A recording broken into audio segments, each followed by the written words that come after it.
मेरी फैमिली में 6 लोग हैं टोटल।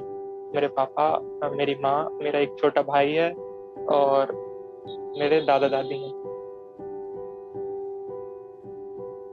मेरे पापा एक टीचर थे गवर्नमेंट स्कूल में। मेरे पापा इतना ज्यादा कॉम्प्रोमाइज करते थे, लेकिन अपने बच्चों को वो हर चीज दिलाएंगे। मतलब कभी किसी के लिए मना नहीं करते, फोन चाहिए, ये चाहिए, सब दिलाते। दूर से मेरी फैमिली को देख के इतनी ज्यादा खुशी होती थी, क्योंकि मेरे फादर ने सब कुछ किया था। मतलब हम सबके लिए, हमारे घर वालों के लिए सब कुछ किया था। अब उनका अच्छा टाइम आने वाला था। अब हम लोग जॉब करते, मेरा छोटा भाई भी फाइनल ईयर में, वो भी जॉब करता। तो दूर से देख के ऐसा लगता है कितना अच्छा टाइम आने वाला था वो। लेकिन एकदम से सारी चीजें, मतलब ये चल रहा था तो ये आ गया है, डाउनफॉल हो गया है। लास्ट ईयर जब कोविड आया था, उस लोग डरे हुए थे मेरी माँ के लिए, क्योंकि मेरी माँ अस्थमेटिक है, उनको सांस वाली बीमारी है। पापा तो काफी ज्यादा एक्साइटेड थे मार्च के स्टार्टिंग। पापा की ड्यूटी लगी थी टीकाकरण में, वो घर घर जाते थे, पर्चियां बांटते थे, लोगों को इनवाइट करते थे वैक्सीन के लिए। हमारी माँ है जो, वो बोलती थी कि थोड़ा कम जाया करो, काफी ज्यादा रिस्क है वहाँ। तो वो बस यही बोलते थे, रिस्क तो है लेकिन वैक्सीनेशन ज्यादा जरूरी है लोगों के लिए। उनको भी वैक्सीन लगनी चाहिए, लेकिन उनको भी सरकार ने वैक्सीन नहीं लगवाई है। तो इस चीज से जरूर वो थोड़े डिसअपॉइंटमेंट थे कि यार वो वैक्सीन का काम कर रहे हैं, लेकिन उनको भी वैक्सीन नहीं लग रही है। तकरीबन 12 अप्रैल की बात होगी। सबसे पहले मैं सुबह उठा और मैं अपनी क्लास के लिए तैयार हो गया। मैं क्लासेस अटेंड कर रहा था उस टाइम। पापा मतलब खांस रहे थे, छींक रहे थे। तो मुझे नॉर्मल लगा, क्योंकि ये चीज तो नॉर्मल है, खांसी और छींक तो होती रहती है। जैसे जैसे दिन चढ़ता गया तो शाम के टाइम उनको बुखार भी आया। तब भी हमने सोचा कि यार बुखार आया, ठीक है, तो हम प्राइवेट डॉक्टर के पास गए थे इलाज कराने। फिर अगले दिन मुझे भी बुखार आ गया। डॉक्टर ने हमसे बोला कि अगर ठीक नहीं लगे तो कल आप आरटीपीसीआर टेस्ट करा लेना। उसकी तबीयत बिल्कुल ठीक नहीं लग रही थी। तो हम जिसको समझ रहे थे कि नॉर्मल बुखार है, ये वो नहीं है, ये कुछ और है। मैं, मेरे पापा और मेरी माँ, हम तीनों ने विदिशा के मेडिकल कॉलेज की ओर गए और वहां पर हमने आरटीपीसीआर टेस्ट करवाया हमारा। तब उन्होंने बोला था 1 दिन में रिजल्ट आ जाएगा। जिस दिन हम टेस्ट करा के आए थे शाम, मतलब शाम हो रही थी, सब लोग बैठे थे आराम से। सब लोग डरे हुए थे यार, क्यों टेस्ट करा लिया, पता नहीं क्या आ जाएगा, रिजल्ट में क्या आएगा। उस दिन से ही टेस्ट वाला माहौल चालू हो गया था घर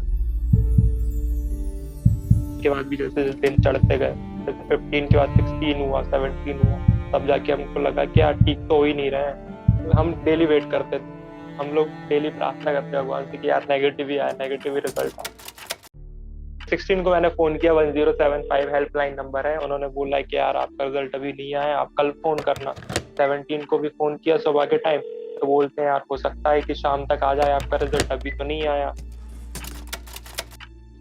18 की सुबह है, इनका एक मैसेज आया कि आप पॉजिटिव है तीनों का।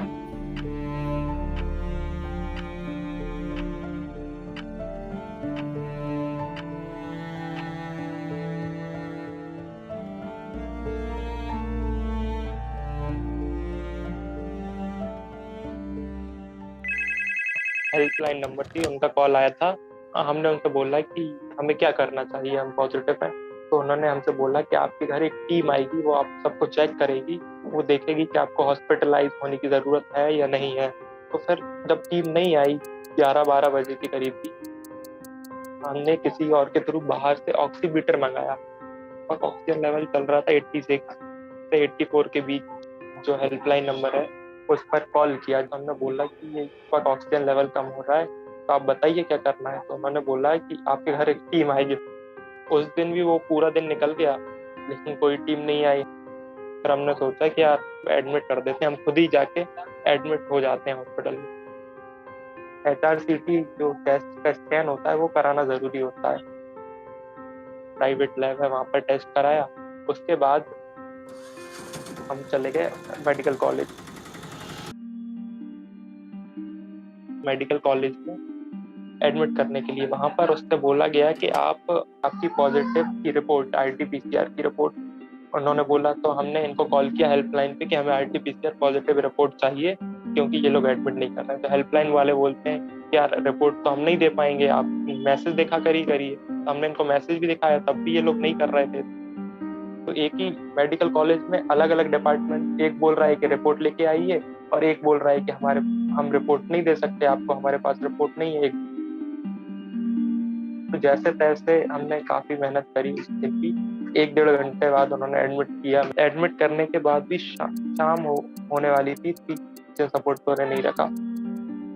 वो किसी को भी, जहाँ वो जो जनरल वार्ड है या कोई सा भी कोविड सेंटर है वहाँ अंदर किसी को भी अलाउ नहीं है जाना। तो वो बिल्कुल अकेले थे। तो हम उनको फोन करके उनसे पूछ रहे कि यार कैसे हो, ऑक्सीजन मिली नहीं मिली। वो बोलते हैं यार अभी तक तो नहीं आई है। तो हमें और ज्यादा टेंशन होती है, उनका ऑक्सीजन लेवल गिर रहा था। तो मतलब इतनी ज्यादा टेंशन थी उस टाइम। मैं देख रहा था मेरा पल्स ऑक्सीमीटर से, मैं चेक कर रहा था 120, 130, 140 तक मेरा वो जा रहा था। जब मेरे पापा जनरल वार्ड में थे, मेरी फैमिली और उनके बीच जो बात होती थी, खाना लेने तो उनको खुद ही जाना पड़ता है, मतलब खाना बेड तक नहीं आता था उस टाइम। तो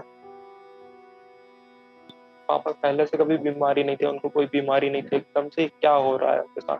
क्योंकि वो ऐसा भी लगता था कि कुछ चीजें वो भूलने भी लगे हैं। 22 अप्रैल की शाम को उनको आईसीयू में एडमिट किया। हमें पता चला किसी के थ्रू कि पापा का ऑक्सीजन लेवल काफी कम हो गया है। एक टाइम उनको नॉर्मल ऑक्सीजन मार्क्स पे रख रखा था, 50 से 60 तक गिर गया था। अगले दिन मेरे चाचा हैं, उन्होंने ट्वीट किया था एक, मेरे भाई की तबीयत खराब हो रही है, उनका ऑक्सीजन लेवल 50 चल रहा है, हमें तुरंत वेंटिलेटर की आवश्यकता है। शाम को एक पूरी टीम गई होगी मेडिकल कॉलेज में पापा को देखने के लिए। तो उस दिन से उनके ऑक्सीजन लेवल थोड़ा नॉर्मल स्टेबल सा चलने लगा था, 70-80 के बीच चलने लगा था, थोड़ा ठीक होने लगे थे। 27 अप्रैल को वीडियो कॉल किया था मैंने देखा कि यार उनको वो ऑक्सीजन मास्क, तो बाईपैप वाली मशीन लगी है, मैं देखकर थोड़ा अजीब लगा। मेरे पीछे मेरी माँ खड़ी थी, वो काफी ज्यादा शॉक्ड हो गई है क्या हो रहा है, वो डर गई और वो अंदर चली गई, जाके रोने लगी।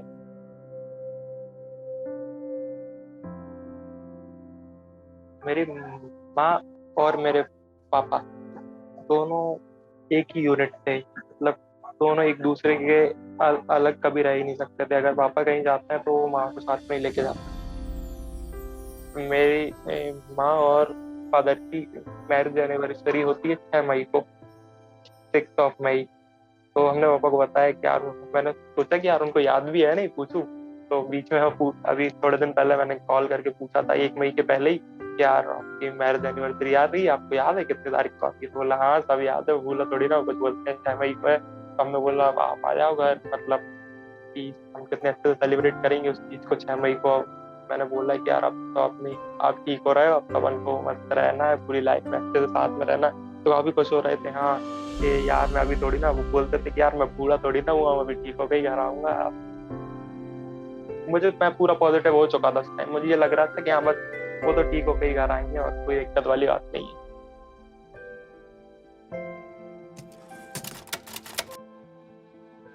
तो मुझे 28 की सुबह तक मुझे लगा यार अब बस 1 हफ्ते की भी बात नहीं है, बस थोड़े से टाइम की बात है, जल्दी से रिकवर हो ही जाएंगे। वीडियो कॉन्फ्रेंसिंग होती थी हमारी डॉक्टर से, वो बताते थे कि आपके पेशेंट का स्टेटस कैसा चल रहा है। 2 मई को उन्होंने बताया कि हाँ आपके पापा पहले से बहुत बेहतर है, बोल रहे थे कुछ दिन में डिस्चार्ज भी कर देंगे। फिर अगले दिन वीडियो कॉन्फ्रेंसिंग पे जब हमारी डॉक्टर से बात हुई तो उन्होंने बोला कि पापा आपके पहले से बहुत बेटर हो चुके हैं, उनका 98 के करीब ऑक्सीजन लेवल चल रहा है, 3 या 4 लीटर पर, तो वो ठीक हो रहा है। इसलिए हमने उनको आईसीयू से एचडीयू में शिफ्ट कर दिया। जो मरीज आईसीयू में स्टेबल हो जाते हैं तो उनको फिर एचडीयू में कर देते हैं। जैसे ही उनको एचडीयू में शिफ्ट किया, तब से ही उनकी हालत थोड़ी बिगड़ने लगी थी।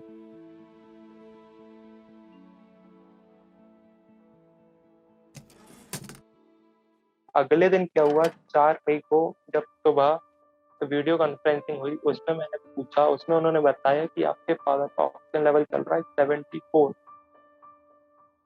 तो मैंने उनसे बोला यार ये कम हो रहा है तो आप कम से कम उन्हें फिर से आई एचडीयू से आईसीयू में शिफ्ट कीजिए अगर वो क्रिटिकल हो रहे हैं तो लेकिन इन लोगों ने सुना ही नहीं। तो उस दिन भी शाम के टाइम जब फोन पे बात हुई थी मेरे पापा से, मैंने किया, बड़ी मुश्किल से वो बात कर पा रहे थे, बहुत ज्यादा क्रिटिकल थे उस दिन। मतलब समझ ही नहीं आ रहा था वो क्या बोल रहे हैं कुछ भी। उस दिन रात में नींद नहीं लगी अच्छे से, बहुत ज्यादा चिंता थी। 5 तारीख को जब मैं सबसे पहले सुबह उठा, सबसे पहले अपना फोन उठाया, मैंने चेक किया कितने बज रहे हैं, मैंने तुरंत कॉल किया हेल्पलाइन नंबर पर आईसीयू की। मुझे नहीं पता वो रात का स्टेटस बता रहे थे या उस दिन की सुबह का स्टेटस बता रहे थे। उन्होंने बोला कि आपके फादर का 90 से 95 ऑक्सीजन चल रहा है ऑक्सीजन सपोर्ट पर। कल तक तो 74 चल रहा था, 90-95। मतलब मुझे अच्छा लगा कि यार चलो, हो सकता है कि ऑक्सीजन मास्क निकल गया होगा, फिर से रिकवरी चालू हो गई, ठीक हो रहा है। लेकिन फिर मेरे भाई ने 10 बजे के करीब उनको कॉल किया, 74 चल रहा है ऑक्सीजन सपोर्ट पर, उसे ये बताया गया। 12 बजे 5 मई को हमने वीडियो कॉन्फ्रेंसिंग ज्वाइन की, तो इन्होंने बताया कि आपके फादर की हालत अब पहले से ठीक नहीं है, मतलब पहले वो ठीक हो रहे थे लेकिन अब ठीक नहीं है। तो हमने बोला अगर कंडीशन ठीक नहीं है, वो कुछ भूल भी रहे हैं, तो आप इनका और अच्छा इलाज कीजिए, इन्हें बताइए, इनकी केयर कीजिए और इन्हें फिर से उस पर रखिए जो बाईपैप या सीपैप जो भी मशीन होती है उस पर फिर से रखिए। ढंग का रिस्पॉन्स नहीं दे रहे थे कि यार हम श्योर हो जाएं कि हाँ कुछ तो बोलिए, कुछ भी नहीं बोल रहे हाँ देखते हैं ठीक है। तो ये 12 बजे ये सब हुआ। 2 या 2:30 बजे उसी दिन 5 मई को 2 बजे के करीब पापा की डेथ हो चुकी थी।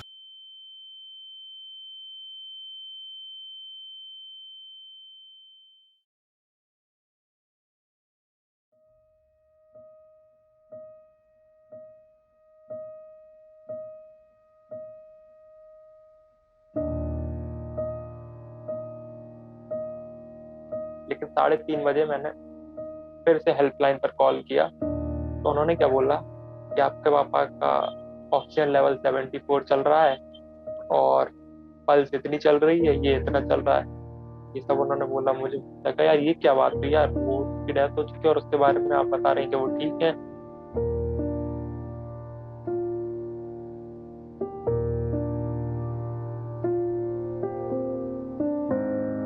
मैं कुछ सोच नहीं पाया था, बस मेरी आंखों से आंसू निकलना चालू हो गए थे।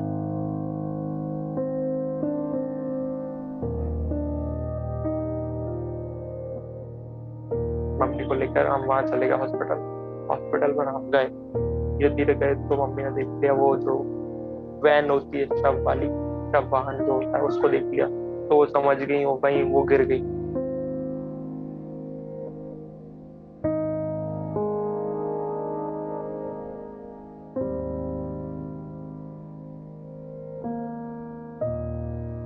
वो रोने लगी काफी तेज। उस टाइम उनको पता चल गया था।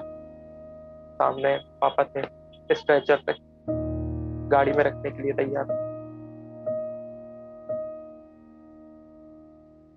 मैंने देखा तो उनकी आंखें खुली हुई थी, उन्होंने दिखाया, थोड़ा सा फेस दिखाया, उनकी आंखें खुली हुई थी, वो भी बंद नहीं थी। मैं कुछ समझ नहीं पा रहा था, मैं देख नहीं पा रहा था यार। मैं अपने अपने पापा को हमेशा इतने अच्छे से देखा है, तो कैसे मैं उनको कैसे देख पाऊंगा, मैं देख ही नहीं पा रहा था।